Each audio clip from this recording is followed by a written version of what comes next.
We've just pulled up to the entrance of Tiwa Beach so we can head north up to Double Island Point. If you've got to this point and you haven't booked your National Park vehicle permit yet, you're probably a bit too late because the reception's pretty bad here, so make sure you do that ahead of time. We're just going to jump out and we're going to lower the tyre pressure down to about 20 psi on each of the tyres. So I'm going to show you how to do that now. So inside your compressor bag, you've got a tyre deflator. So we're going to go around and show you how to use this on each.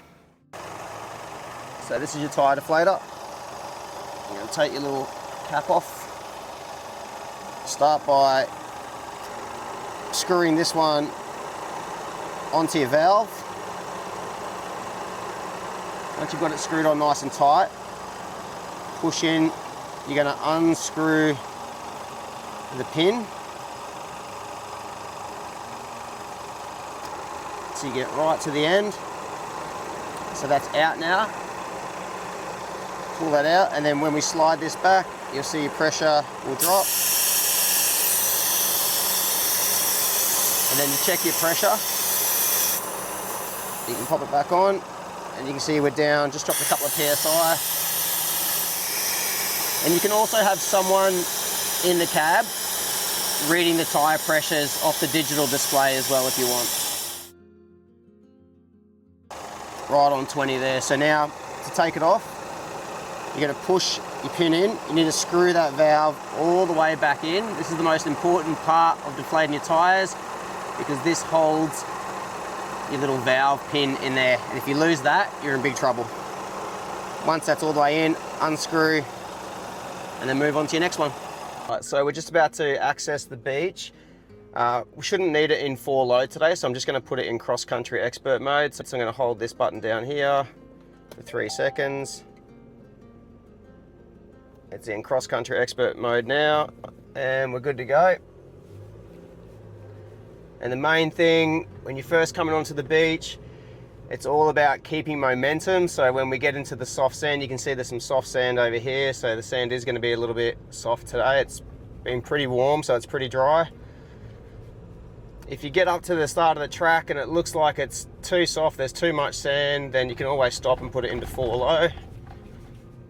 So you can see there's been a bunch of cars on here this morning, so we're just going to go straight for it. And it's a nice low tide down here today on Tiwa Beach. That's it. That's as hard as it is. So it's a much easier drive on low tide. We've got about 4 hours left in the tide here. And you can see what a beautiful part of the country this is.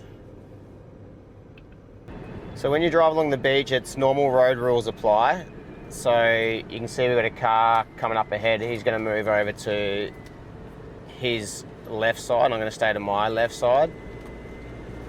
Now sometimes if the water's rushing up and you got a sandbank on one side, you might have to flip that around, which is fine as well, but just in general you want to stick to the road rules. You can see the difference of driving low tide and high tide. So we're on about 2 hours into the tide coming up, and the water's already starting to come up across the track marks here. When you get up into the soft sand, that's going to really slow you down from 80 k's an hour on the beach down to as slow as 30, 40 k's an hour for the whole trip. So really try and get your tide times right so that you're always driving on the low tide if you can. And if you are driving on the high tide, up into the soft sand, just take it nice and easy and try not to rush. Okay, so we're back onto Bitumen Road, and we're just going to pull over here in the shade and put the tyres back up. So before we jump out, you can leave the car running for this, and you're going to pop your hood. So you can see if we navigate through your options, so if you press OK, actually going to turn cross-country expert mode off, press OK, and then you can see they've got the tyre pressures in there. So if you get one of your mates just to stay in the car if they can yell out tyre pressures to you, or you can use the gauge on the actual compressor. Pretty straightforward. Negative on the negative, positive on the positive. Then you've got an on button on your compressor. Grab your hose. And